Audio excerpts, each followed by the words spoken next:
I'm also a musician. It takes a lot, man, being a musician. It takes a fucking lot. There's recording gear. Now, recording gear, right away, that's a bunch of shit. Big fucking speakers. You need a goddamn tractor trailer to haul that shit around.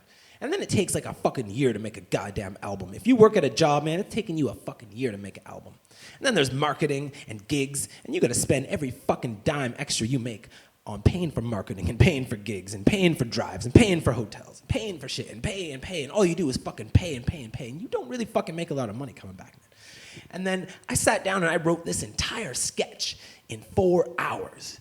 4 hours for 1 hour of material. Why try comedy? I don't know. Maybe it's because of writing, you know? Maybe it's because I'm a writer. I like to sit and write. I write blogs every day. I write a journal. I write replies to news articles, all kinds of fucking writing, man. Anything to do with writing, I write it. I've written a fucking novel.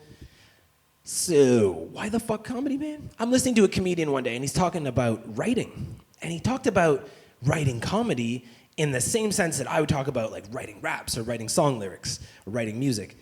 And so he had a friend over, and his friend was talking about, he's like, yeah, I just wrote a fucking page of comedy. And he's like, what? He's like, you wrote a page? He's like, I haven't written shit all fucking week. And that drove him fucking fire under his ass. Like, get out there and create. Get out there and fucking do it. And there's no freestyle joking. People write comedy, man. And that's what I do, too. I write lyrics. And they're not funny at all. You know, and then I come home from work, and I sit here, and I joke. And I joke. And I joke. And all my friends come over, and they joke. And we sit here on my couch, and we joke. And we smoke weed, and we joke. And we watch TV, and we joke. And we make fun of everything, and we joke. And it's all we fucking do. And people for years have been saying, like, we're so fucking funny, we should be on TV, and how come someone doesn't write this down? Well, I finally fucking wrote the shit down, and here we fucking go. So why is it taking so long? I don't know. Maybe it's because, I don't know, New Brunswick is like fucking Texas. Growing up in New Brunswick, definitely. Bible Belt. Big fucking Bible Belt, you know. Got your pickup trucks, your country music, your plaid shirts, your leather NASCAR ball caps with a checkered flag embroidered. Anything different got beat the fuck down. Yeah. And eventually, man, the rap stuff happened. And all the wiggers came in, all the rappers and all the little rap kids. The rap phenomenon fucking blew up, man. And those same motherfuckers would not step out of bounds either. Because we're all the same fucking people, man. It was all the hicks who had converted into fucking rap guys, all these white guys, and it was all at the same time, so it was cool. As long as it's at the same time, whew, everybody converts at the same time, oh, we're not doing anything different. We're all the fucking same, you know?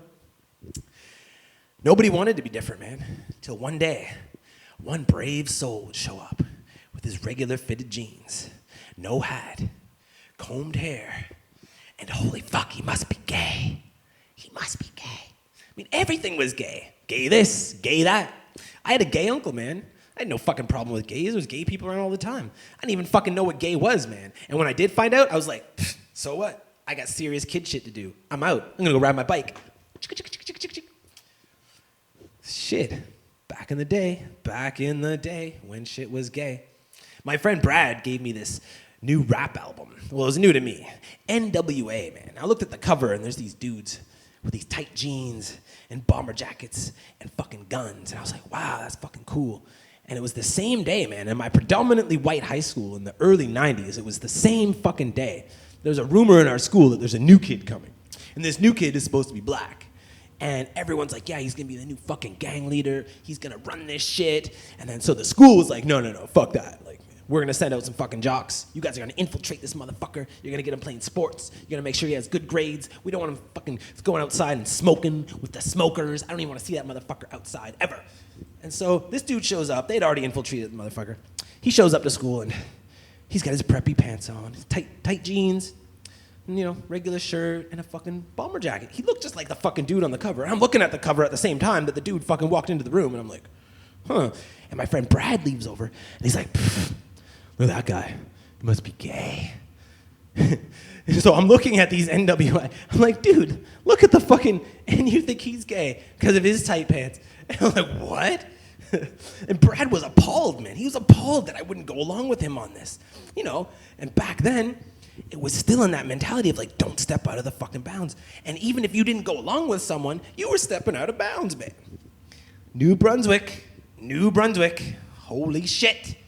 province of insecure hicks. Never allow each other to step free. Never.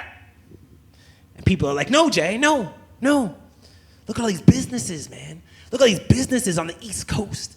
These people aren't followers, man. People want to live here. It's a good place to raise kids. Fucking beautiful place to raise kids. Come on down. You know, and a friend from Boston, I was living in Ottawa, Ontario, and a friend from Boston was there, and he goes, Jay, what's booming on the East Coast? Like, what's booming down there? And I said, nothing's really booming. No one thing is booming, but business itself is what's booming. And the reason for that is because everybody seems to have this ability to live inside the box. And naysayers are like, no, Jay, fuck that. Look, what about Bob, man? Look at Bob. He built a fucking car dealership. And I'm like, right, yeah. There's like 100 of them all down this one street alone, dude. And they're all exactly the same. Inflatable flailing arm tube man. Multicolored triangle flags fucking hanging down. More cars in that one lot than the city will ever purchase in a whole fucking year. And then right next to it, it's like, fast food. Big box. Movies.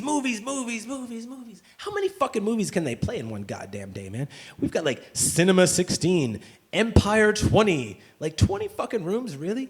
And like the amount of movies that come out every day, there aren't even that many people in the city with that much disposable income to get in there at the same fucking time that they need 20 cineplexes in one goddamn city. What the fuck? Like, are we getting ready for some fucking boom to fucking show up or something? Anyways, weird fucking districts, man. It's weird districts in these cities now, as if we're actually segregating business. Like, what's next? Are we gonna have a fucking corner store district? I mean, shit. I used to walk to the corner store. Now I gotta fucking drive? Pfft, might as well go to Walmart. The world is fucked. The world is